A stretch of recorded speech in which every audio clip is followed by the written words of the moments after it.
Good morning, everyone. What a turnout. This is very impressive. And with recognizing everyone, I'm sure went through what I went through, thank you all for disrobing and coming through security and making the effort to get here. Anyhow, thank you all. One of the things I would like to remind myself of, as I'm the one probably most guilty, but you all as well, please set your cell phones to silence or turn them off completely, whatever works best for you, so that we may conduct the business this morning. And again, I seriously do want to welcome everybody and thank you for your turnout, reflecting interest and involvement in the functioning of the trust here, which exists for you all and for the children we're all here and concerned about. So thank you again very much for that. The first thing I will do is ask Ms. Ellis to proceed with the roll call. Ms. Woods? I understand she'll be here shortly. She's in traffic. Mr. Williams? Here. Dr. Northup? Mr. Leonard? Ms. Kane? Here. Commissioner May is here somewhere. Someone saw him. Ms. White? Here. And Judge Williams. Thank you.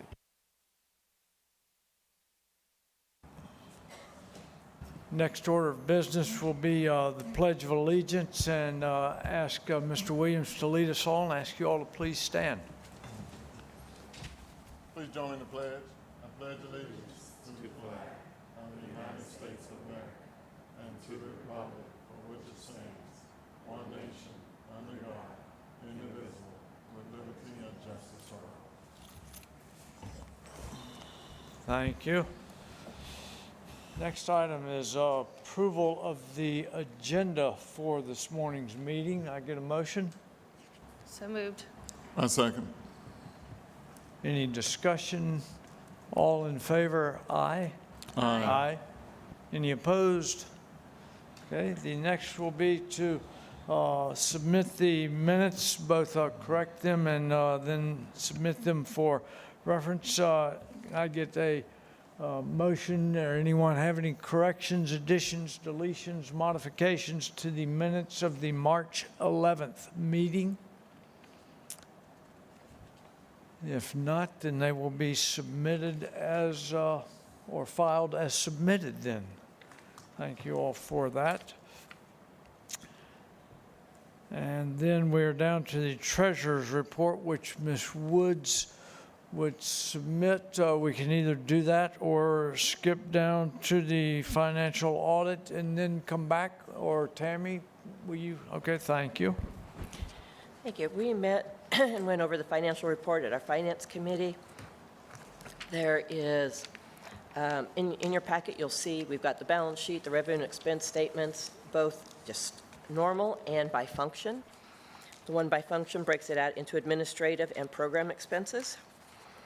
And you will see that we are running 87% program expenses and 13% administrative year to date. If we break those down to remove tax collector fees, we're under 10% administrative expenses right now. I don't see, we didn't have any unusual transactions during the month, and I do apologize, I'm losing my voice. So we don't have any unusual transactions for the month, and if there aren't any questions, I recommend that we file this for the audit. Any discussion, questions, comments regarding the financial statement? One comment I will make, at least from my vast knowledge of looking at nonprofits and such things, to have an administrative expense, which I see does exclude the fee that we have no control over, that being the tax collector's fee of 3.7%, but that our operations themselves are below 10% is one of the, I think, hallmarks, and I think reflects well on the operations of the trust. And I would hope that the taxpayers of the county would recognize that and feel good about that, that less than 10% of the funding for the trust is spent on administrative oversight of the trust. I think that's a good, commendable hallmark to have achieved. And with there being no further comments or anything, would submit that as published, and thank you all for that. The next item of business then will be the 23-24 financial audit, which Tammy will call on you again to make introductions and all regarding that, please. Okay, thank you. This is Kristen McAllister with Warren Everett, and she's going to present our financial audit.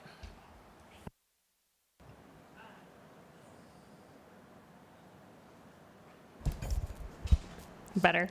All right, thank you for having me here this morning. Once again, I'm Kristen McAllister, and I'm an audit partner with Warren Everett CPAs here out of our Pensacola audit. We did go through a more detailed presentation of this audit earlier in March for the Finance Committee. Overall, I wanted to brief you today and let you know that we did not have any findings to report in relation to the compliance audit as well, and there were no significant journal entries or other findings that we have to report. We did discuss with the Finance Committee overall high-level financial changes with your cash, which increased, which was basically due to your net income. And we discussed the ongoing carry forward within your fund balance, which is approximately $5 million for grants that have been approved during this year or last prior fiscal year going forward into the next fiscal year. And we also discussed that your revenues were up as well within your expenses and your additional grants that have been approved during fiscal year 24. Otherwise, I'll entertain any questions you have, but it was a clean, unmodified opinion that we issued, which is the highest level of assurance we can provide. Thank you for that information. Any questions from the board? I want to again emphasize your comment of a clean audit with the highest approval recommendations that your firm can give. And again, in order of transparency in hopes of that, and knowing we've got a large audience behind you as well as anyone who may be watching on the internet or otherwise, that this is the public's money and funding we're speaking about. And so I think that reflects well and hopefully gives some folks confidence in where their taxpayers' money is going. So thank you. Okay, we will need a motion to approve that audit. So moved. Second. Any further discussion? All in favor of approving? Aye. Aye. Any opposed? All right, very good. Now, the next item is we are up for public comments at this part, or this point. Do we have anyone wishing to make any comments? And if so, the forms to do so are down on the table in front by the landmark hand sanitizer. And if not, then we will move to a special presentation by the Pensacola Mess Hall. And thank you all for coming.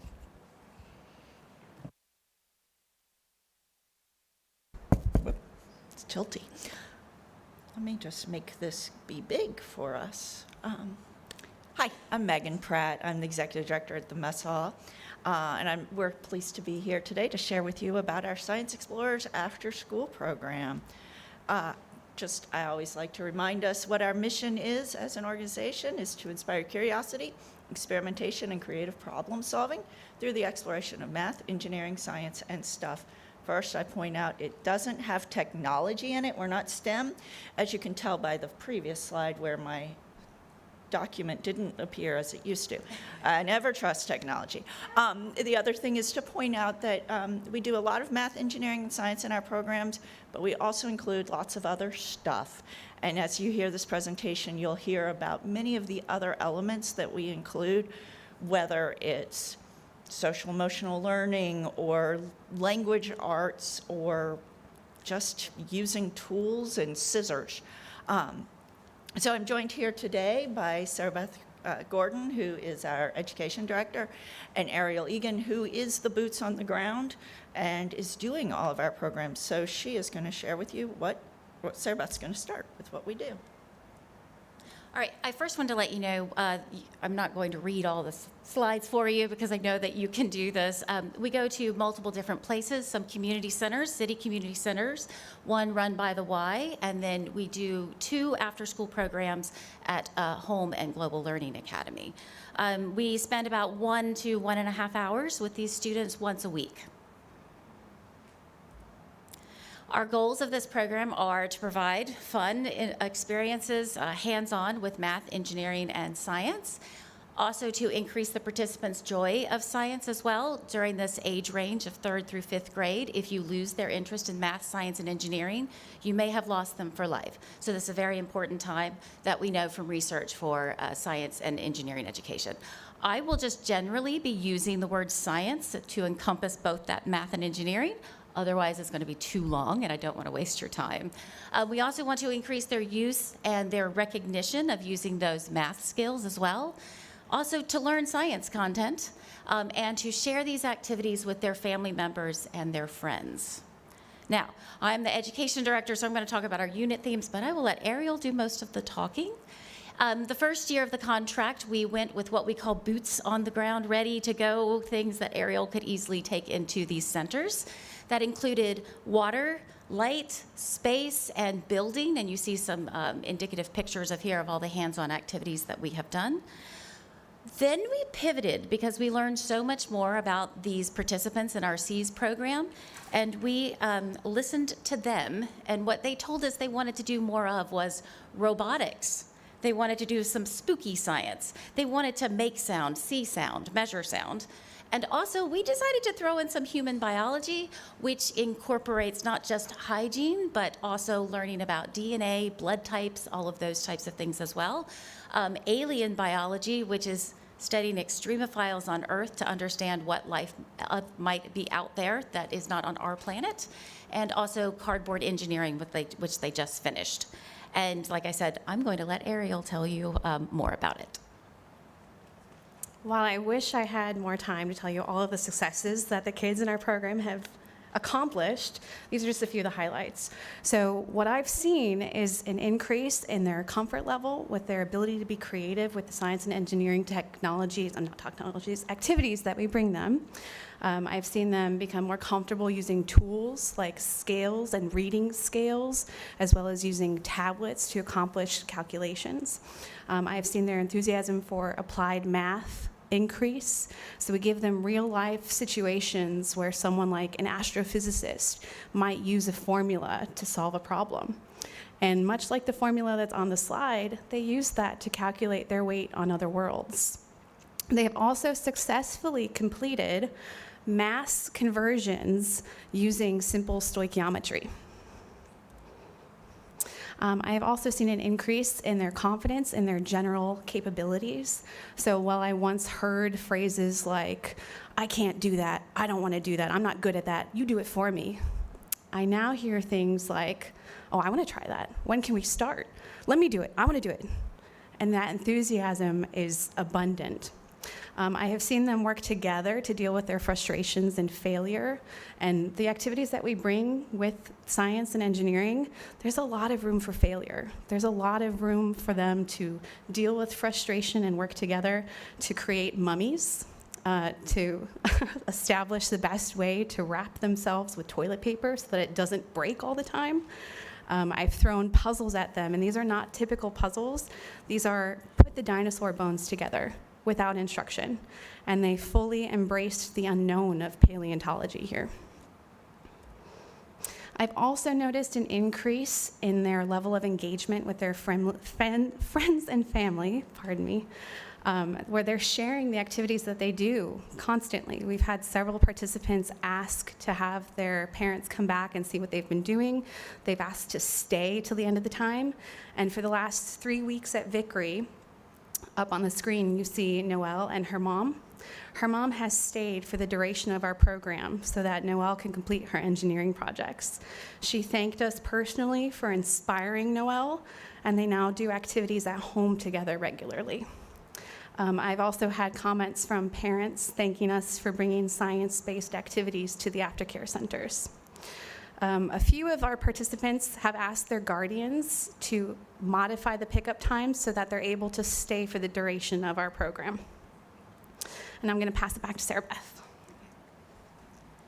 So what Ariel's been showing you is qualitative data, that what we notice, what we see. And Ariel from the beginning has kept a really great diary, because we know in informal math, engineering, and science education, it's very difficult to measure our impact. It is small compared to the amount of time they spend in school or with their families. However, we have done our best to measure our own goals with numbers, and these are done through exit tickets that we give to the kids at the end of each unit. So what you're seeing up here is, how do the students enjoy the activities? We give them 3 choices. Were they really fun? Were they fun? Or not fun? I always like to note that spooky science, which is the one that they asked us to do, they all found it fun. And so that shows that we were listening to them and responding and doing that student-led learning. And then we also asked them, how do you feel generally about the subject of science? And I really am very proud of the educators that have gone into these places, because if you look at how many of them loved sound and robotics, and when you see videos from them doing sound, they did love the sound. But the more challenging things of the human biology, the alien biology, they loved that challenge. And I find that really, really excellent that these kids are asking for more and more and more. And then how did we do with sharing with family? Now, this is an example. We've been asking this since the beginning. So it used to be right around 50% of them. And I think it's more that we're asking, have you shared this with their family, that they are then sharing with their family. So this is a case of, in science, when you measure something, you end up changing it, which is really great, because they really are, and Ariel talked about those. Well, she said one example, but there are many. We also noticed when we first asked during the light unit, again, that was the first contract year, that these students weren't recognizing that they were using math skills every time that we came. So we began to push the use of those math skills and recognizing that this is a math skill that you're using. And this is just showing 2 of the units, the difference between light and sound. And it's really important, if you've ever looked at an oscilloscope or measured sound, you are looking for patterns. You are measuring, you are estimating. And these kids recognize that, which I think is a really big use, again, of that applied mathematics that we have seen. Now, it wouldn't be fair to talk about all of our fancy things, because as scientists, we like to know how to improve. And we know there are challenges, but you ready? Okay. So we have had a couple of main issues that are not unique to just us. They are nationwide issues. The first of those is behavior. So we've had several behavior issues that make it difficult for us to carry out our programming. But in order to address that, we have implemented assets of social emotional learning into each of our units. Attendance is another really big issue that we have. We have zero control over who can come which day. Occasionally, there are children who are picked up before our program even begins, or right at the beginning of the program, so they're unable to participate. We have kids who have moved or switched schools or centers, so they no longer attend our program. And then, of course, the regular unexplained absences, where occasionally participants will be gone for weeks and then reappear, and then be gone for weeks and then reappear. The second of those, attendance is probably one of our bigger issues, but the data collection has also been an issue for us, because we are not in direct contact with their families like a lot of the centers are. We've had a hard time getting that data. The other thing that we've noticed with attendance is that the schools that we go to, those children are choosing to be there. They're choosing to stay after school. They're getting the permission slip signed that they need to be able to stay and be picked up later. Whereas the community centers, they didn't necessarily sign up to go to that center. They're going where their parents need them to be. So we're not in control of a lot of that. That's the end. We open it up to questions. Again, I'm Sarah Beth Gordon, Megan Pratt, and Ariel Egan. If you have any questions for us about some of the pictures or some of the things we've talked about, you're welcome to ask us. Thank you for the presentation. I have a question for clarification and edification on my part. The center that you all have down on, I think it's Wright Street. What role does that, and how does that fit in with things, and perhaps children that don't go to one of the schools, or what? Again, if you could just speak about that for a second. Megan? So our facility downtown is not big enough to have any sort of after-school programming, and transportation would be a challenge as well. So our effort in designing this program was, let's go to community centers that already are serving students, but not providing the kind of science programming that we can provide. And then we've expanded to go over to the schools as well, and they just stay after school. And that solves a lot of the transportation problems that a lot of people have. Now, that said, I mean, our facility provides all the storage for stuff, planning space for us. And I will say, Ariel has said so many nice things about the kids at these schools that her mom is covering a field trip for the kids at home to come and have a field trip during school day because, and we do provide as an incentive for the kids to keep coming. We will provide them a pass for themselves and their family to come to the mess hall because it is a very different experience when you have open-ended exploration. Thank you. Further questions or comments from anyone? Just one quick question. With the centers, do you know how many schools, possibly different schools, come to the centers? I know you've listed a couple of schools that you go to after school, but at the centers, is there any data that you have? So I think for Woodland, and Ariel can correct me, plenty of students from O.J. Sims. There are students that come from home, obviously, that also go to, I think, the Vickery Center as well. So we see, A.K. Suter. There's at least a few kids at Cobb that also go to Global, and maybe there's one or two kids from NB Cook. And Fricker Center is And global. Fricker Center is mostly Global Learning Academy. Any further questions or comments, anything? I don't have a question. I did have the opportunity to visit Pensacola Mess Hall when Holm Elementary was there on a field trip. That's right, yes. Quite the experience for me as well. Especially with Jen Ruffin there. It was a lot of fun and educational.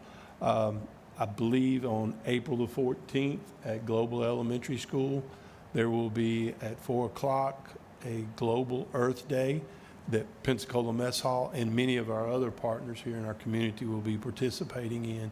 So I just want to say thank you for being a partner here with the Children's Trust and also with the school district. Thank you very much. And I would just want to add one other comment. Well, actually, I'm going to add two. One of the things that we mentioned was the social emotional learning. And so when we talked about it, she mentioned the spooky science. That, whatever. But yet, really the focus of it was talking to these kids about fear and how one deals with fear and what are the appropriate reactions. And so, and a lot of that is inspired from my previous life. When I was on city council, I had the opportunity to go to a National League of Cities meeting, and they shared this little framework that was designed by the Boston After School Program, which really talks about their after-school program's goals for students. And we use this when we think about our programs in general, in terms of what are we really trying to teach these kids? Because we have great faith in the actual teachers that are in the schools, that if they can get those kids' attention, they can teach them the core stuff. But getting all of these other key skills is really important, and we have that opportunity in our programming to share that with them. One other thing that Ariel mentioned, data collection has been a problem. The three of us have science backgrounds, and as part of that, we had NIH ethics training because of human subjects. And we were really drilled on the importance of respecting power imbalance and things like that. Now, when you think human subjects, you think of maybe the Tuskegee syphilis study, which was an abomination. But it also applies to the programs we do. We have had to go through an institutional review board process for our data collection in the past. And that's one thing that has triggered with us a question as we collect data. These students ask us, why do you need my student ID number and my birthday? These guys can tell you what that opens up data-wise for us to have access to. And all we say to them is, ECT tells us we have to. And so just a side note, an institutional review board process might be beneficial as you look at the data collection and what your goals are and what kind of questions you want to be asking these students. Because we do have a power imbalance here. We're like, well, you can't come to our free program unless you divulge stuff that you might not be comfortable divulging.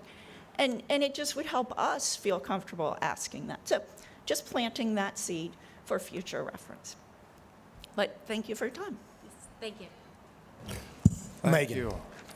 thank you for your service. Just a quick question. Yeah. Those kids who, I don't necessarily say free, but those who are being scholarship through this program, Right. they receive the same services that a kid that will be paying full price for registration or whatever, right? Right. So, yeah, we don't offer after-school programming in general, but the activities that we're doing are very similar to what they would do in our camps or other things. I mean, and we actually have, because we see them all the time, we have really pushed, like, the cardboard thing. Ariel's like, we saw something, and Ariel's like, yes, that's what we're going to do. And so they've been using this little jigsaw kind of thing to cut the cardboard. And so we've actually gotten to do things with them that we would never have been able to do with the general visitors to the mess hall.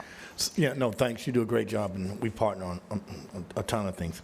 So what's the path for a kid that's in a Fricker Center or a Woodland Heights Community Center, a path to come to your Wright Street facility? You know, if they wanted to go advanced and they wanted to start in the community center, but they wanted a pathway to come down on Saturdays when I've Yes. seen you in your shop. So in general, anyone can come to the mess hall during our regular hours, and we do charge an admission fee. However, we know that that is an obstacle. And so rather than try and figure out means testing on people in general, we offer a free pass at the public library. So anyone who has a library card in the Escambia County Library can check out this pass for 6 people in the family to come for free. So that does provide that. At the schools. Yes, and that's something we haven't figured out. For some reason, it hasn't worked. There's actually a similar thing at every public elementary school. There's a book in their school library that it sort of tells you what it's like to visit the mess hall, because we also know that money isn't the problem for many people. They have money to go to a movie. They should have money to go to the mess hall, right? But a lot of people, we get calls all the time. So how do we come? What do we have to do? Do we register? And this is for everybody. People don't know what it's like. And so we wrote a little book that tells you what it's like to visit. And that book, if you bring it, free admission for your family. So what percentage of kids who you think that originate in the community center end up making visits or participating, kind of what I call the laboratory on Wright? You know, I will say, I saw Kristen McAllister here today, and she was on our board originally, and I haven't seen her since then. And she's like, oh, my kid loves the mess hall. And I'm like, I've never seen you there, because I'm not the one there. So that's one of our challenges. We don't know, because the people running the museum aren't people who'd recognize, but Ariel can point out a couple things. So I can say that before spring break, we handed out our first round of free passes to the students who had come 15 or more times to one of our programs at the centers, and we had one of them come during spring break. So while there are a few of them, they do come. They have been there. So, I mean, what percentage do you think? 5%, 10%, 2%? Ooh, I would 20%? say maybe 2%. It's very low. Yes. It's And so, very- Megan, I'd be real supportive, because it's an excellent program, and my children and nieces and nephews were there, and thank God we were able to afford it. But originating in the community center through this program is awesome, but it's even more of an awesome experience for the kids to actually go to that laboratory. And so, I mean, I would be very supportive of figuring out the pathway of how we get, more than 2% of the kids to get to their downtown, because kids at Fricker, Cobb, Woodland Heights, amazingly, Megan, you and I do the Soul Bowl. Many of them, the first experience of ever getting downtown is coming to a Soul Bowl. They don't get to experience their downtown or the resources that are available to them downtown. It's absent to them. And so any way we could help get them down there would be awesome. Well, and we do, have field trips come, but I will say most of the schools that are actually closer to us don't pull it off. It's, all of the barriers of permission slips and things like that. But because of that, we have built our outreach program to go to all of these schools. So this year it's sort of insane. I can't keep track, but I know that Sarah Beth was over at Global for this one program where it was actually doing water, and some of the kids who had done the water with us at the after-school program were like, I am the superhero. I know this stuff. So we do make a strong effort through our outreach to get to these kids at their schools, at the after-school, with the hope that it's familiar to them, and they might say, hey, parents, there's a place. We don't really know. I mean, we do get data about our visitors. It was an IRB-approved survey. So we know that our visitors in general are wealthier and whiter than our population. But, we do get a mix of people coming, so. Well, I wish it would have been a scholarship when my kids were going through. I probably would have applied for it too. Yeah. But absolutely, community center is important, and I go to community center every single day of my life. But to get kids out of that environment, out of that community center, particularly those who want to excel and those who show a keen interest in STEM or science, to get them for that experience, it's like going to the IHMC. Obviously, for me, it's a great experience. I can sit in a science class all day at PSC, but if I go to IHMC, it's a different level. Yeah. So any way in which we could introduce these kids to a higher elevation of learning, to me, is worthwhile. I mean, obviously, I know the masses of kids wouldn't go, but I think that we could really work with you to make sure that we're getting those kids out of that community. It's important for a kid out of Addis Court, out of Morris Court, to get out of their environment, not just going to Fricker Center, not just going to Woodland Heights, but going, experiencing, meeting different people. And so to me, that's a critical part of the learning, rather than just the STEM, the math, the science. I mean, the social interaction of meeting new people in new environments, to me, is critical to development.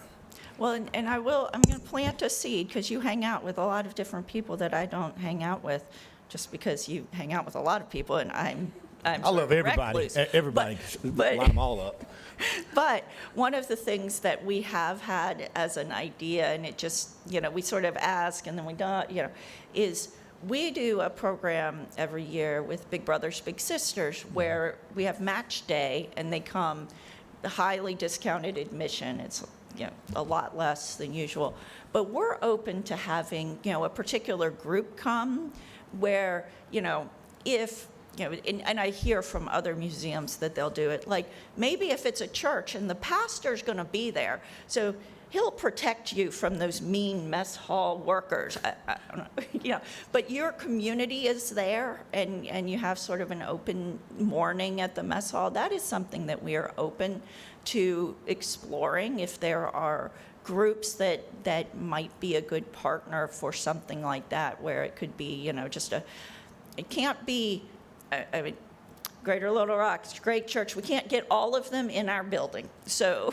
so it can't be family day for everyone, but it could be some small group if it's all the kids who come for Soul Bowl from the west side and east side, wouldn't let them mix. They'd have to have separate days, but no. But no, listen, I mean, obviously, was just a question, because I know the great work you do. I mean, we fund millions of dollars to after-school programs, Help Me Grow programs, and many other services that you're providing are not being provided in these other after-school programs. There's a collaboration. To me, in efficiency of tax dollars and stewardship, to me, I've said it, independently. I'm not saying for any of the other people that sit on this dais. The collaboration, I mean, it's great that the kid's playing basketball. Why you need to win science? It's good that the kid is getting food, but where's the learning? And we're funding those, and I think that a collaboration with you would be important. And Yep. I mean, we don't have to reinvent the wheel. We're already funding them to go to other after-school programs. It would just be an opportunity for them on a Saturday morning to participate in what you're doing. And as you said, we've already collected all this data. We know where the kids are. We got the measurements, and so we can find the aptitude of those who most benefit from participating in a high-level STEM program. Yep. Well, thank you all for your time. Appreciate it. Appreciate all the work that you all are doing. Our next order of business under operations, I think Ms. Ellis has some additional information for us regarding the ever elusive September meeting date. So we were able to secure September 10th at 5:01 PM for our preliminary trim hearing, followed by our board meeting. And I put a sheet of paper up there for everyone to take back to your office and update your calendars. All right, thank you. And the location of that will be here in the boardroom. All right, thank you. Next item is the grant committee has met to consider the CARES grant request and has had a considerable amount of discussion on those, both ranking them. Want to first thank all the volunteer members that volunteered to assist us with that analysis and review of those various applicants, and appreciate the work that was done. It was considerable. And Lindsay now will speak to this with the recommendation from that committee. Thank you, Dr. Northup. So the program committee met. We actually went through all the scoring, had the ability to look at some other uncaptured dollars that we had not spent and didn't know about until OST contracts ended in February. And so Tammy was able to pull that together and let us know that we had a bigger pot than just the $300,000. And so we went through and looked at the top scores from 80 and up. Felt like we could afford that, which would actually double the pot to $611,504 to put into these one-time grants. And you'll see the recommended list here of particular programming that was scored 80 and above and recommended for funding.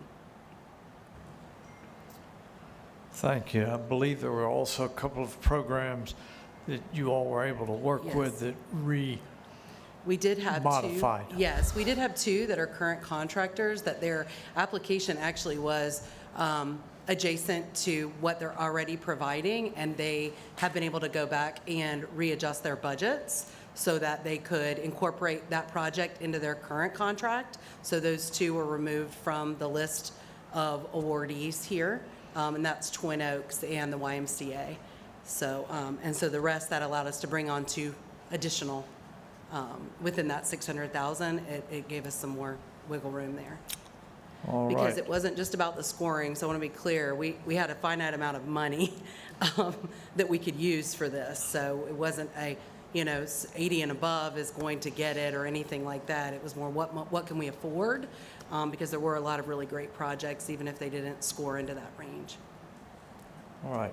So we need a motion to approve. Mr. Chairman?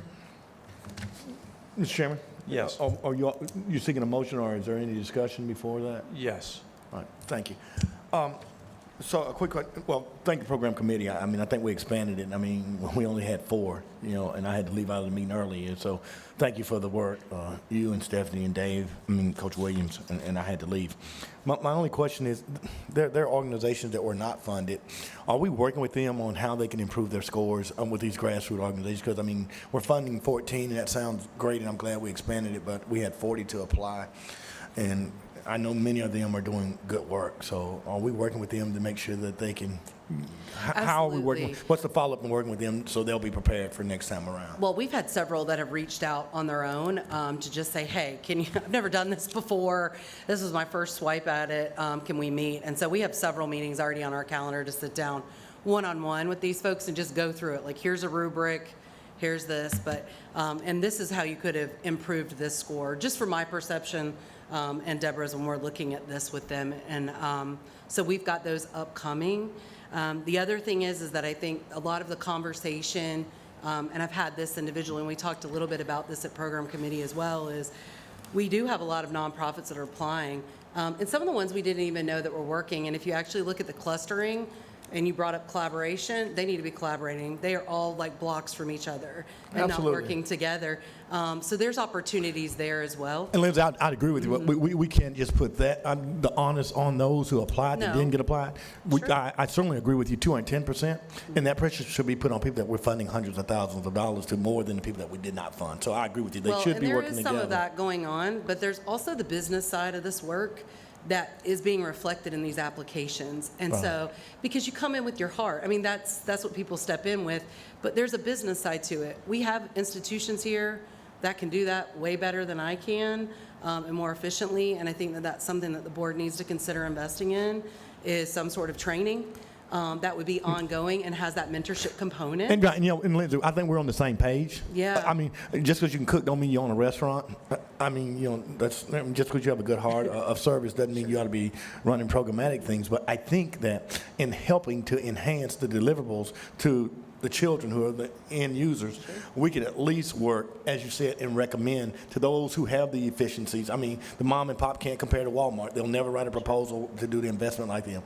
The people that don't have $11 million budget or have, don't have this experienced seasoned board will never be able to compete unless we give them a helping hand. And so to me, there are, in my opinion, there are still sections, angles of this community of children that still need our help, that many times it takes that grassroots small organization to go into those places that these larger organizations are not going into because they're in those neighborhoods. And so to my point was just simply that hopefully these organizations that are being funded, that are doing good, that we can pair them and partner them and help them, No, with that. I think that it's incumbent upon us to do it just because they may never be funded by ECT, but they can be funded by others within this community as well. But they are a fabric of our community. They're serving already, as you said, and I think we have funds that are available to help bring them along so that they have a substantial organization and they understand what they're doing, because the reality is you can hire somebody to write you a great grant for us,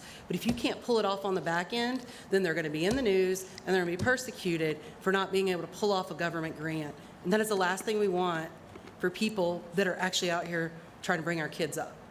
So we can talk more about this at a program committee or whatever. No, but I just think to- we need, but I think we need to really consider working either with PSC or United Way or with someone to put on the boot camp that they have, that these people would take advantage. And I will tell you, we have talked to several that did not score in and have said, please, I will do it if you can help me. But they can't afford it. I mean, it's going to be too expensive for nonprofits. No, So great job. We need to You said consider a it. point. Yeah, absolutely. And I know that I know some other members met too, and Pastor Mason over at Zion Hope, I know you guys did not score, but certainly hopefully staff can get with the work that you're doing over at Zion Hope to be of assistance to you.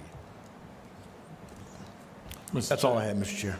Mr. Chair, just one question for Lindsay. The uncaptured dollars, there's no way of predicting that this will be off for next year, the CARES Act. No, I mean, I wish there is. Like Yeah. Tammy keeps up on that. Like she's got a spreadsheet she updates monthly, Yeah. so we look at it. But a lot of it too is variability around summer.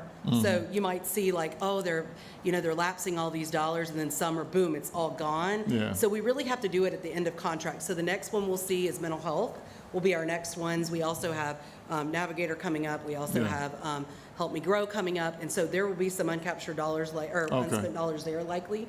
So we've got the roadmap for it, and I think that they will be easier to put out again, and certainly would love to. They don't do good for our kids sitting in the bank, so if we can utilize those uncaptured dollars to do things like this, I think these are really great ways to get started or enhance what you're already doing. Yeah, well, I appreciate the funds being extended to 600,000 also. I really appreciate that. And it didn't matter where you cut it off at, there were going to be some that's going to be disappointed. We understand that, but we, like Commissioner May, we want to do as much as we can to help as many as we can. Sure. So I appreciate the Children's Trust for doing that.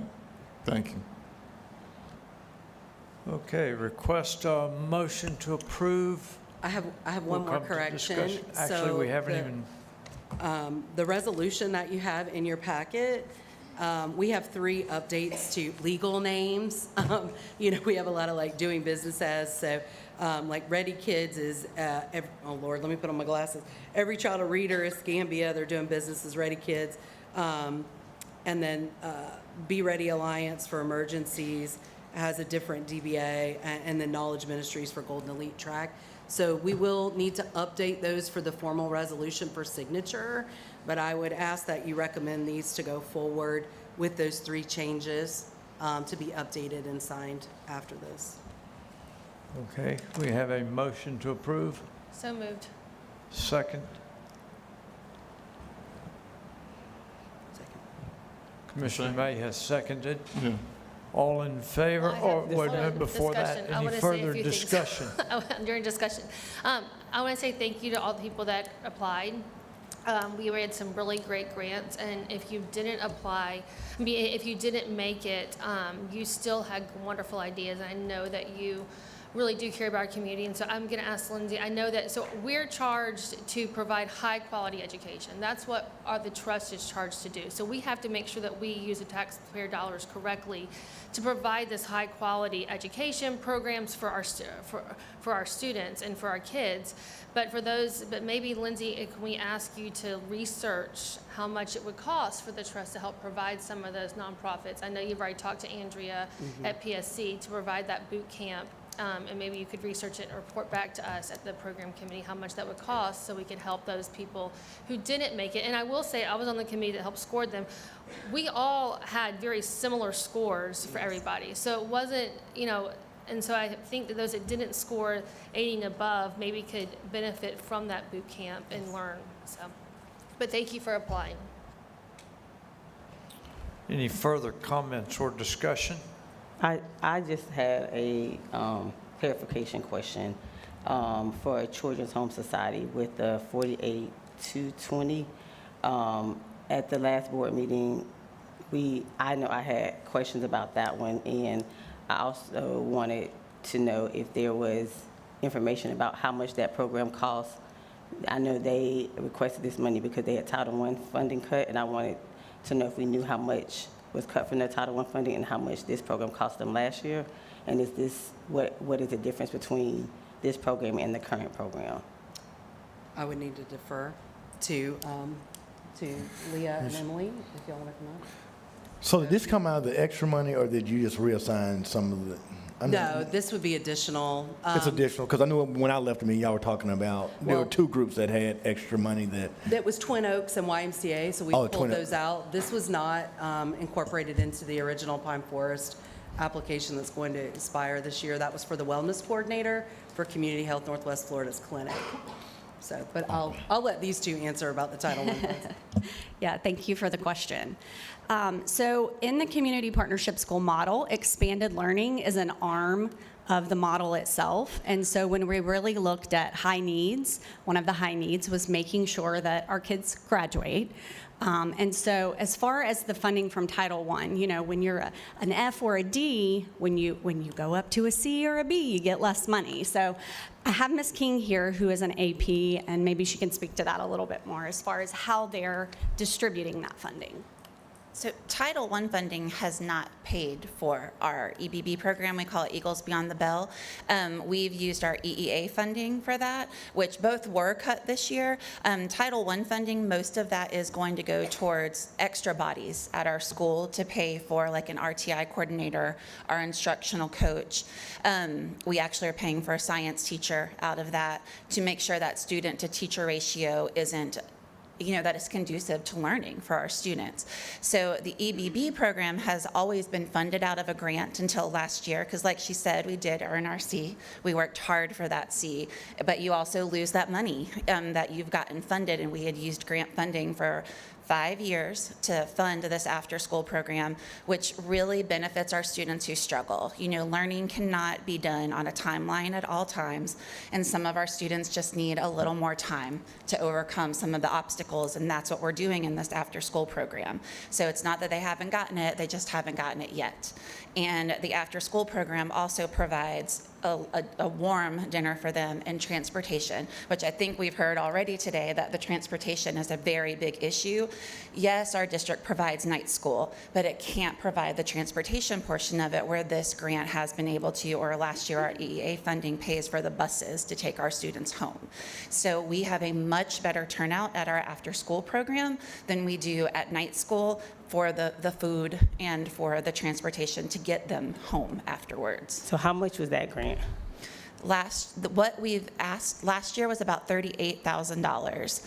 But because it was a little smaller than what we've been able to do in the past, I did have to limit the numbers to just juniors and seniors in need. So again, that student to teacher ratio wasn't overwhelming. Like for example, first semester, I could have used 4 English teachers and I had 2. So we really had to prioritize juniors and seniors due to the amount of time that they have to, recover these courses for graduation purposes. So, and this is a one-year grant. What, do you have a plan in place to offer this program since this is not an extended I'll program? attend Lindsay's grant writing and programs and hopefully continue to be able to apply for some grants. We know that it's made a difference. The first year, I was looking some things up. We had about 118 kids who completed courses. Last year was almost 300 students who've completed courses. It is making a difference. It's also building that confidence in our students. I wish I had data to show you how we are doing in all of our courses with our PM1, PM2, the EOCs. Pine Forest is really making a turn, and I do know that this program's contributed to that because it's building those confidence of those students who, just because you didn't do well the first time doesn't mean you're not getting a second opportunity. So do you have a plan in place to fund the program after this year, since this is a one-time? Not as of today, no ma'am. I can speak to that a little bit Okay. too, though. So because CHS, our expanded learning coordinator is on our team at CHS, although they're embedded into the school, we meet on a monthly basis to talk about longevity, sustainability. And so yes, we already have some partners like Florida Blue, Penn Air that we're talking to. They've funded before, not this program specifically, but as our needs change, this will rise to the top. So those are 2 there, and again, we meet monthly to really talk about what opportunities are out there, and so we continue to do that. Additionally, at Children's Home Society, we have a yearly fundraiser, and those funds go directly to our top needs. So with the additional $12,000, what is the difference between the $38,000 program and the $50,000 program? We add More teachers. Do you know how many more teachers? I think I asked for 4 English teachers, 2 additional Two- English two- teachers and 2 additional. I think it was math. I have Because it I right have here. the math teachers teaching multiple subjects, it's difficult to teach multiple subjects for 2 hours. If I could split that up. Yeah, I have 3 ELA teachers, 2 science teachers. Right now I have 1 social studies teacher, and I've asked for 2, and I've asked for 3 math teachers, including an ESOL teacher's assistant. We are an ESOL school, and their data's up like 20% just in one area alone because we pushed in those ESOL TAs more. So we're just, and then another TA to help our other students. So And I will say, we added, compared to, we looked at their budget, we did bump the hourly rate for the teachers that will be working. Because So we you felt like lost that was so important. the EEB grant is no longer, you no longer get that grant. No, ma'am. We've used our own funding this year to pay for it. This personal school year, like right now. So the EEB grant paid for it this year, or? The EEA, our Our money EA. from the district EEA money, we use that. That's kind of like our discretionary funds. That's what we use. So you didn't get that, so you were short? We did get it this year, but if we could get this grant, and it was cut this year, but we would like to use this grant to pay that, so we. So how much was cut? I guess what I'm asking is because the trust can't supplement funding. So were you cut $38,000, or did you reallocate the money and you're asking us for the money? We reallocated those because EEA we funds for can't professional development for teachers. Because part of the trust is we can't supplement funding, so and I'm trying to just clarify if that's what the difference is. What is the difference in supplanting and supplementing? Is there a difference?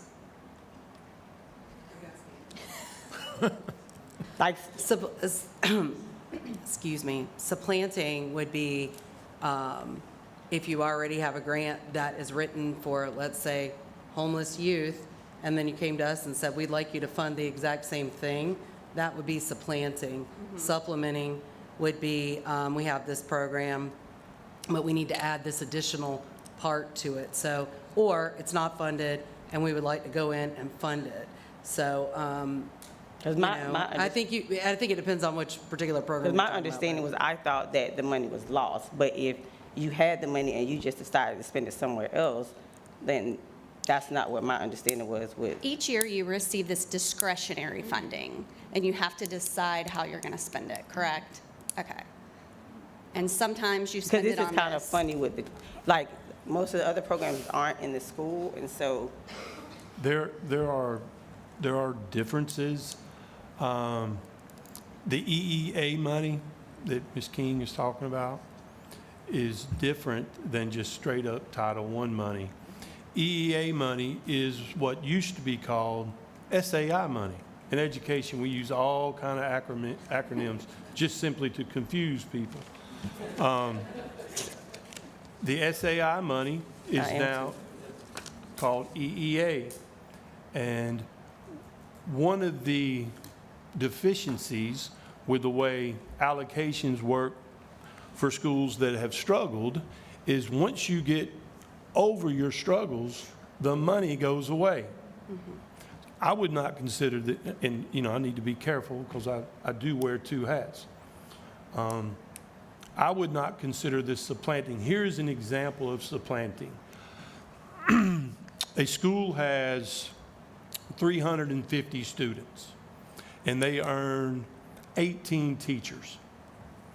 Title I, a federal funded program, says, you know what, we're going to provide additional resources at X elementary school. Those additional resources are going to be 2 additional teachers.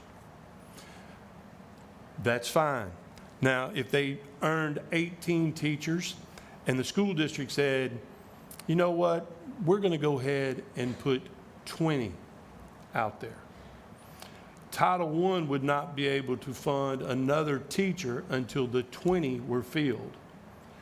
Those 2 additional teachers that the school district filled would need to be in core subject areas. And then on top of it, the Title I teachers would need to be resource teachers, something providing additional resources to the students at that school. If we really want to try to advocate, what we need to be advocating for is at the state and federal level, when they're going to provide you what I call free money, and remember, nothing is free, there really should be a mechanism to provide for years out after you get out of a struggling situation. But that does not occur. It's kind of like getting well and they cut off the medicine and you're really not all the way healed.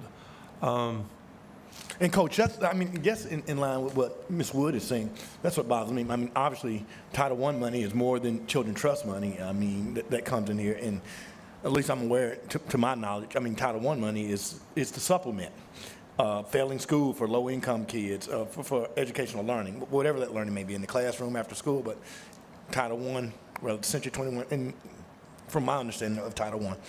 My issue, even with any of the programs that we're providing, and Superintendent Leonard, you could help, because I see where Tori's going, is sustainability. Because if it's critical and it's important today, I mean, as you said, I'm going to put a kid on juvenile diabetes medicine and then I'm going to pull the plug and I'm not going to give them their medication anymore. So learning is just as important as your physical health. So if this is critical, how do we sustain it? I mean, what's our forecast of how we are going to sustain it? And that's critical, because I think that all programs that we fund, and us as a board, and I've said this, should be figuring out how do we empower people to sustain and have sustainability, which Children's Home Society probably could do it more than many of the other independent. But I think that that's critical for the students, because if I got a kid in the 10th grade in my after-school program, and then there's a gap of funding like it was, what happens in his 11th grade? And then we get the funding back in the 12th grade. Well, now here we go, we're behind the learning curve. So I told you I'm not putting words in your mouth, but I kind of feel where you're going. No, I how totally do we understand sustain that? And knowing, I mean, candidly, Coach, we should all, be at the edge of our seats about Title I funding and federal funding and what's going to happen with DOE here in the near future. I mean, so if they cut funding, what do you do? I mean, I guess that would be my question. So from my perspective, part of the community partnership school model, the base funding comes from the legislature, but they say, hey. Good luck with that. Yeah, right. So far, we're okay, but I don't know, we'll see. Yeah, y'all won. But part of the model is the community also comes to the table. And from a sustainability standpoint, community partnership schools is a 25-year commitment because it was very important for us to not come in and not have the funding and leave. So that's part of our job at CHS and the other core partners is to ensure that we have sustainability. And so that's why we're coming to you today for this specifically, because part of the core indicators was high school graduation, and this is a huge need that we have at our community partnership school at Pine Forest. And let me just make this clear. I don't think that the program is bad. I don't think that the program isn't needed, but the pressure from the board is to make sure that we do what's best for the money, and the pressure for the board is in 6 or 5 years that this is reapproved. And this being my third time coming and learning from the past experience with grants being approved, what always looks right is not always what people see, and we had to tell a lot of people no. And CHS has applied for a lot of grants, and I think y'all do an amazing job. I work with you guys a lot, and I know the work that you do, and I know hands down the work that you do. And so we just have to be sure that we are letting our taxpayers know how this money is being funded, and we also had to tell a lot of people no. And regardless of why they were told no, they were told no. And so to be able to justify how much one organization is getting over another, regardless of how great the work is. Because I know, like I said firsthand, I see the kids, I talk to the kids, I'm in the community a lot. I know how great of a job you guys do. I know high school kids are the hardest kids to get. I have a middle schooler, and it's hard to get stuff done. I can tell you what Trey needed to graduate or go from 8th grade to 9th grade. I can't even help him with his geometry work. Like, Me either, girl. we use Snapchat math, I have so 14-year-old like too. I know the ins and outs of that, but he takes a picture and it tells him. So I graduated. I got 2 degrees, but I just want to make sure that our community understands, the difference between this and that, and again, working closely with the school. Where did that money come from before? What is your plan, for next year to make sure that it's not dependent on us to keep funding, certain programs if we don't have that money, and also to allow other people to learn how to work with the trust. And this was not in writing, but when we were giving out these grants, one of the biggest expectations for me was to help other organizations learn to work with the trust. And, when we have large organizations getting millions of dollars, if we look at how much we've given out in the last 4 years, and if there are 3 that have gotten a lot of money, regardless of the great work you do, and the optics for us is not good. And I've had to, the first 2 years, having to go back and waste our volunteers' time to look at grants again, because everybody doesn't understand why things were done the way they were done was not fair to them. And also, when people come out and vote, they don't see all the great work you do. If somebody came to Lindsay and asked for the funding, and it says, and 3 organizations got 90% of the money, but those 3 organizations aren't the people that are voting. So if you guys have 200 people and 2 million are voting, they're looking at the optics, and they're looking at the churches and the nonprofits and the smaller organizations. Well, they applied 10 times and didn't get anything, and this isn't your fault. But when we initially started the grant, the past executive director came to us and asked for a program to help nonprofits, and that's neither here or there whether we approve that or not. But we're in a place now where that's still coming back, and we're in the 4th or 5th grant, and out of all the times, Children's Home Society has been approved for everyone that they received. So the optics for us just don't look good. So I understand. I want to make that clear. And I know that you know our services, and a lot of you do. I mean, we have 14 programs, and if we have a need for our kids and you have core indicators here and we fall in the gap, we're going to ask, because our kids need it. That's my job. I mean, I don't But I disagree. understand where I'm you're just saying the coming optics from. from the Yeah. like when you vote on it, if everyone isn't given all that information, I know the information, and my reason for asking it is so that everybody is educated on the information. Because when the story goes out, the story doesn't say, well, Children's Home Society helps 2,000 people. The Right. story comes out that Children's Home Society has gotten Got 4 to 5 funding grants. again. Yeah, I got you. 5 times.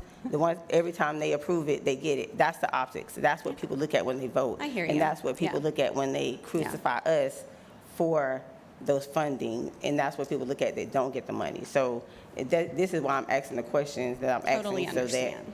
Because I don't know what EEA is. I don't know what SSI is. At our board meeting, I thought they said Title I. And so I asked, well, how much was Title I cut? If it was cut 20,000 and you're asking for 50, what's the difference between a $50,000 program and a $38,000 program? Yeah, So, got you. I don't know that question. That's Yeah. why I'm asking that question now. I understand. I'd love an opportunity to interject. Good morning, Board. Deborah Ray speaking, Director of Programs and Performance. Just want to commend the 2 board members that we had as reviewers of the process to look at almost 50 grants in a week's process. I know was an extensive task. The questions that came up in the actual program committee or before in the review session, we had a number of community grants. I mean, some personally, I wanted to bring my checkbook out because they were so compelling. The passion is definitely here in the community, and people are willing and have the capacity to do the work. Some are smaller than others, and that's what we were able to see through this process.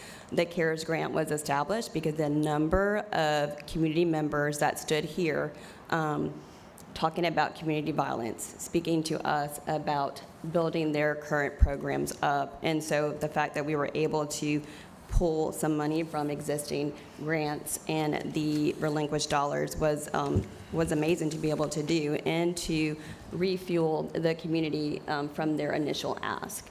We have had a lot of opportunities to meet with them, even the ones who weren't funded, and they've had questions, very specific questions on how they can grow their programs.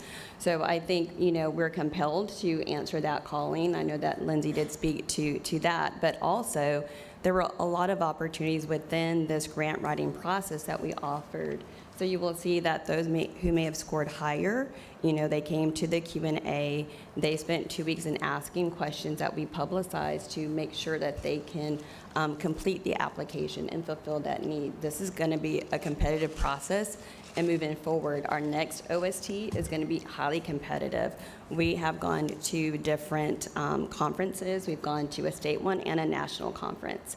And so, we work with our current providers to be sustainable and to also be competitive. So we've had only, 4 or 5 to get re-awarded as far as that, but they're competitive. And we have the parade of providers that we're working to enhance our current so that we are continuing to invest in our providers, because a product is going to be the children and families, and, for us to continue to focus on that.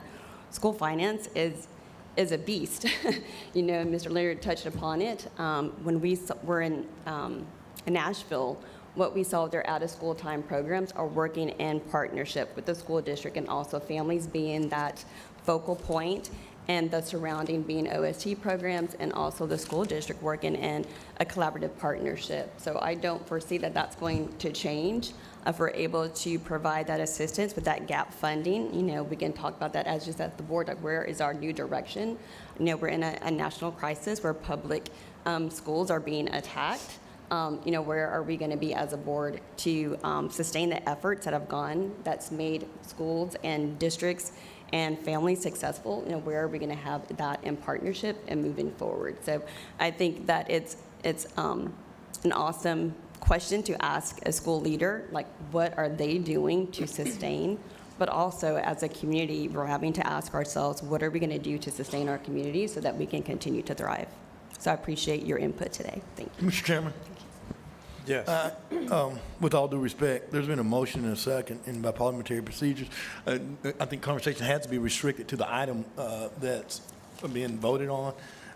And so, Toy, I concur with a lot of what you're saying. Perception is reality, and so I will address the issue.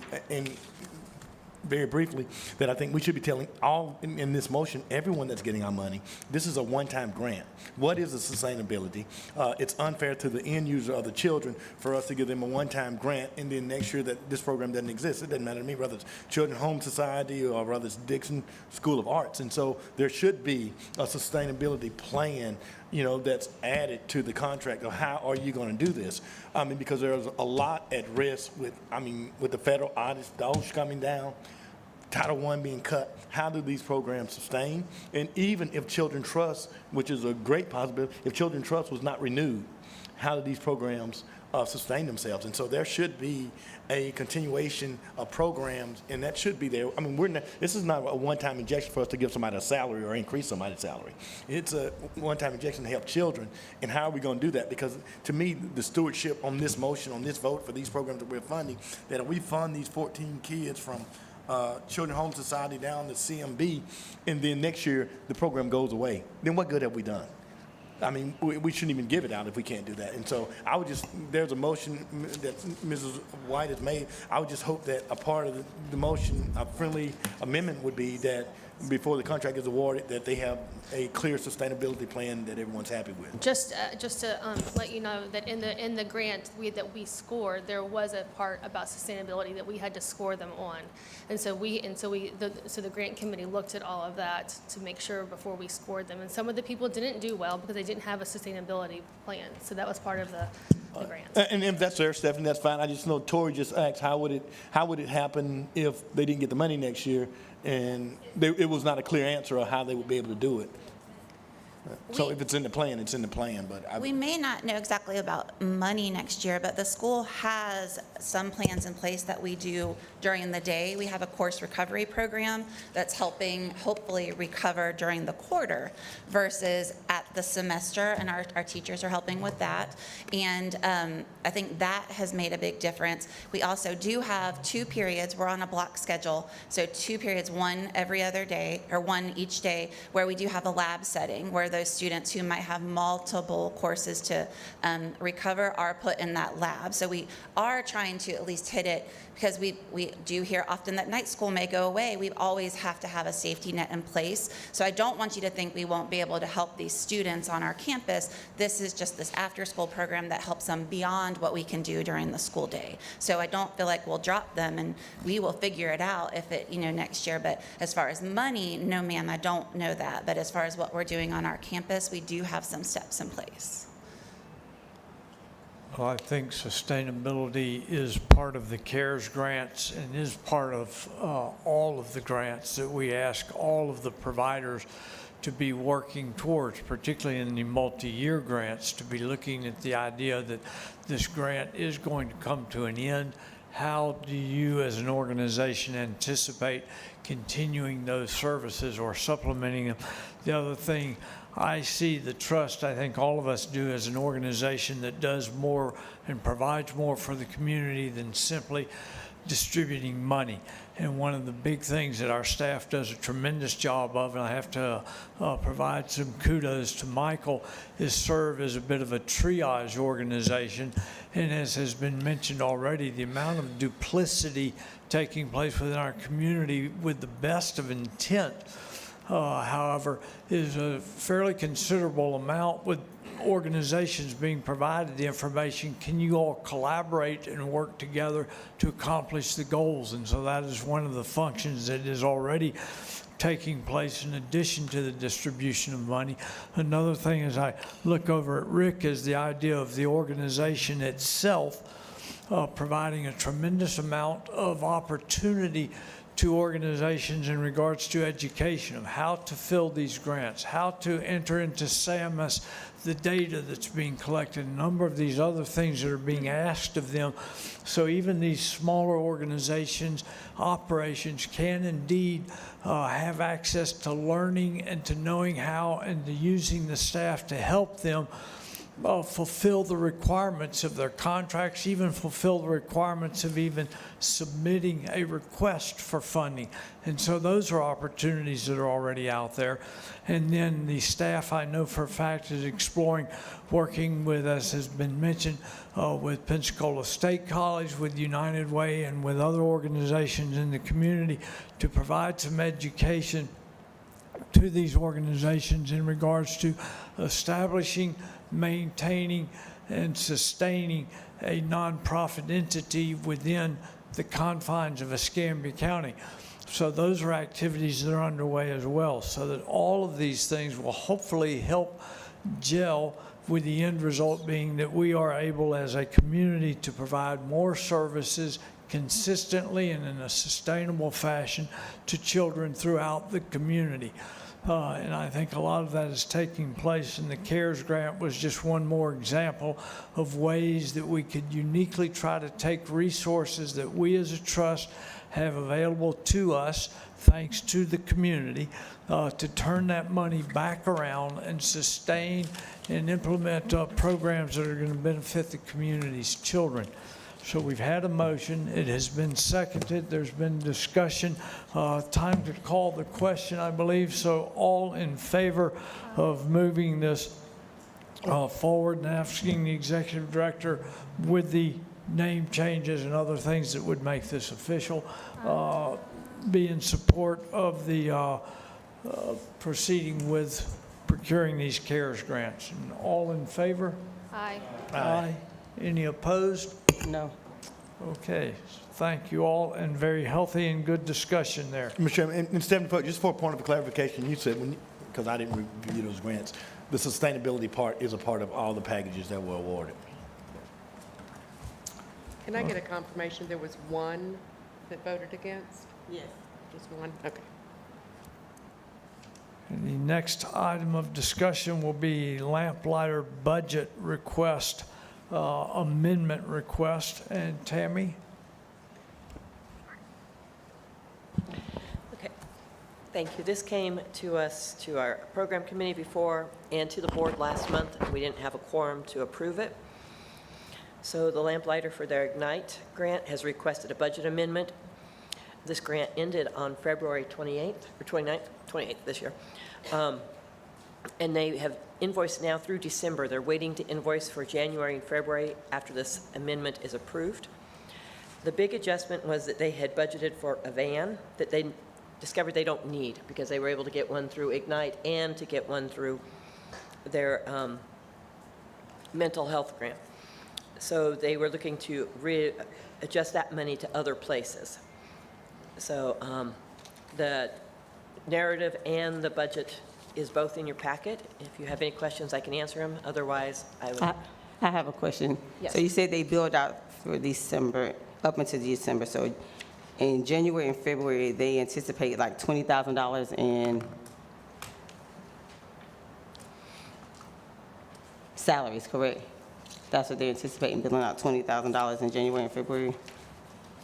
So this is not updated for what their last invoice was. Where they were on current spent in SAMUS was before they submitted their November and December grants, because this was submitted before that. So I don't have the number with me as to where they are right now on their salary. But they did, I went through their budget and I went through their salary staffing, and it looked very much in line.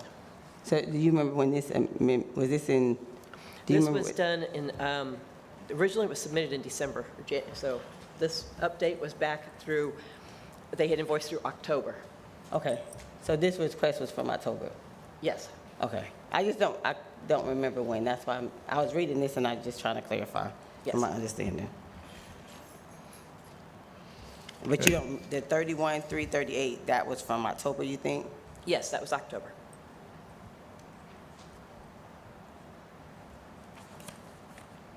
Okay, so the request would be more of a reallocation of funding within their organization than any increase in funding, and that the total amount funded would remain the same.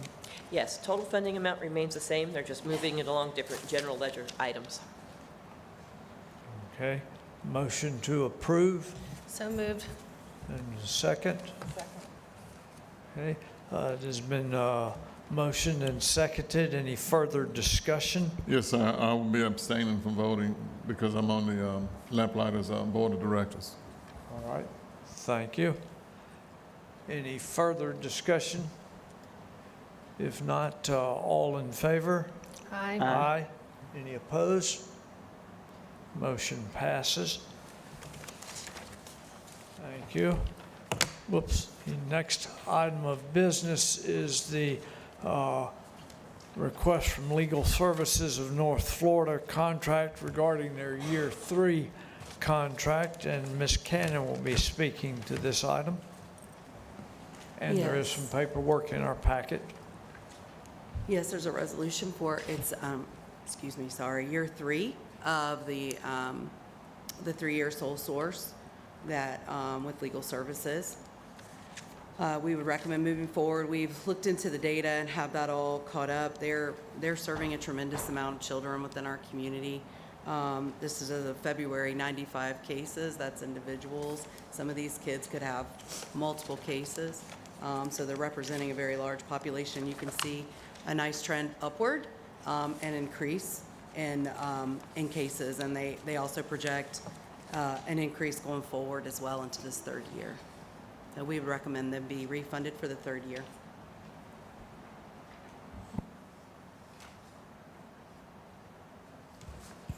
All right.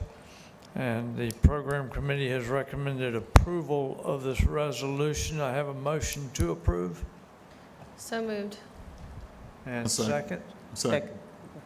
Okay, further discussion. This is year 3, so this is the final year of this grant. Okay. Yes, it is. And we're actually working with, and I've spoken with Ms. Kane about this as well. There are funds, other CSCs have done this and maintained this going forward. So we do have meetings set up. I'm working with Leslie over at Legal Services to see, because we do believe that there is potential for a funding stream to continue this program past what the Children's Trust does. And I think that would be impactful. We need to learn about it, but it would definitely be a partnership with ECT and probably Department of Children and Families, and then subcontracting back out. So I'll keep you guys posted on this. It will be a process, so when we're already starting that now in preparation. And the last year 1 and 2, they used the full amount of the funding, the year 1 and 2? No, they have not. Tammy's got it right there. So they have turned back over, I'm sorry. They have surrendered almost 250,000 in the past. We did work with them very firmly, very closely on this year's budget about was it reasonable? And they did decrease their operating costs, their grant, by about $4,700, but now they're fully staffed, and they were working on staffing up before. So they do expect that they will be spending out year 3. Year 2 will have, I'm estimating, about 200,000 left.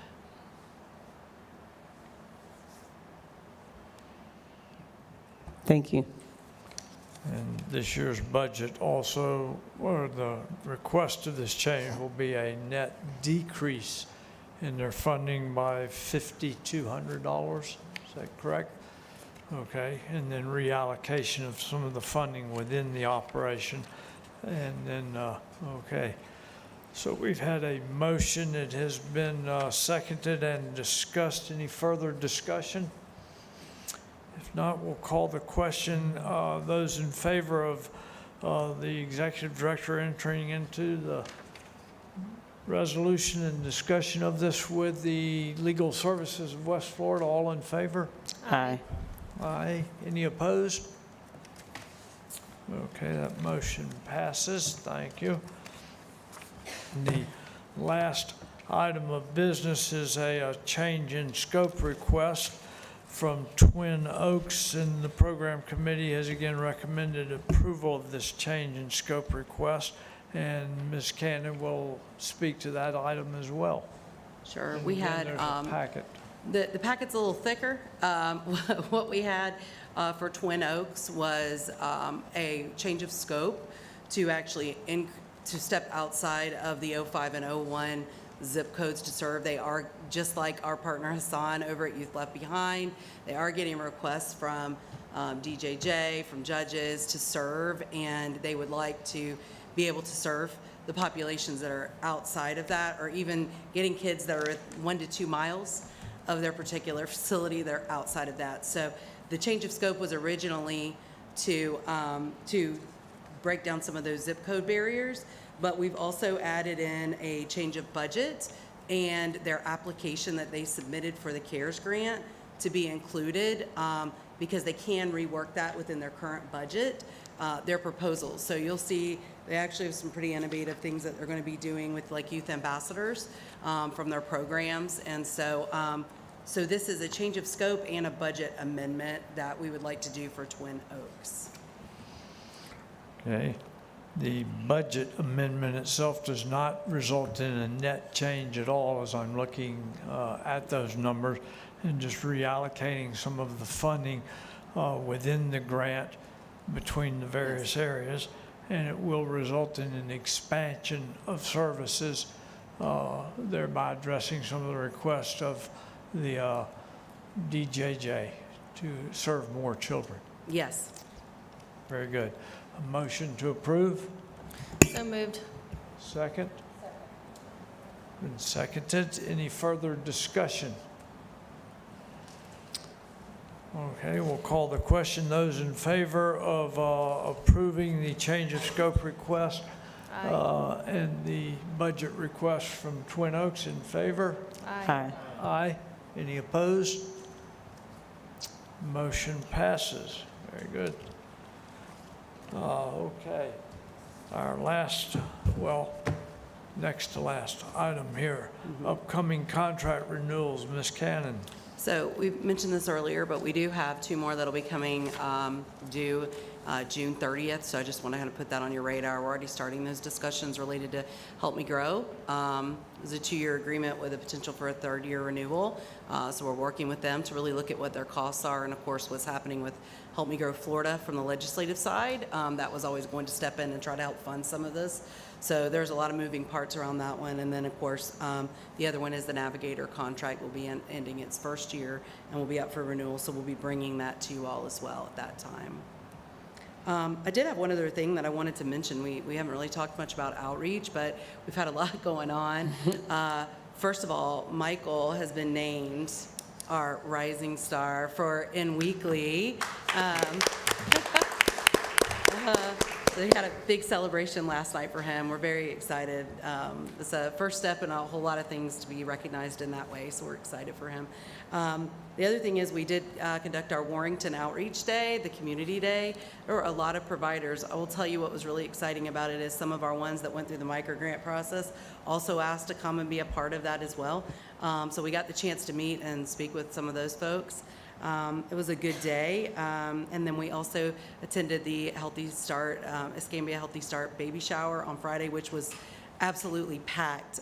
It was an amazing event. Tori was there, and we left with 1 box, I think, and we never leave with 1 box. So it was, I left with nothing. Tori left with nothing. There's a lot of need out there. One of the other things that we really identified is we have a very large Spanish-speaking population that were at that particular event. And thank God Michael speaks a little bit of Spanish to help us navigate that for a minute. So, but there's a lot of unreached populations I would say Healthy Start's really getting to based on who showed up. So that's going to be a great partnership going forward too with them. Wonderful. Okay. Any legal report, Meredith? I know we have several items pending still, but any updates? No real updates. I mean, as you know, the issue with the county was on their board agenda, and they did vote to schedule the exemption request, but I've not heard back yet when that's actually been scheduled. Everything else is just status quo. We're, grinding out contracts and keeping the trust going, so. Thank you. Okay, that is it on our agenda.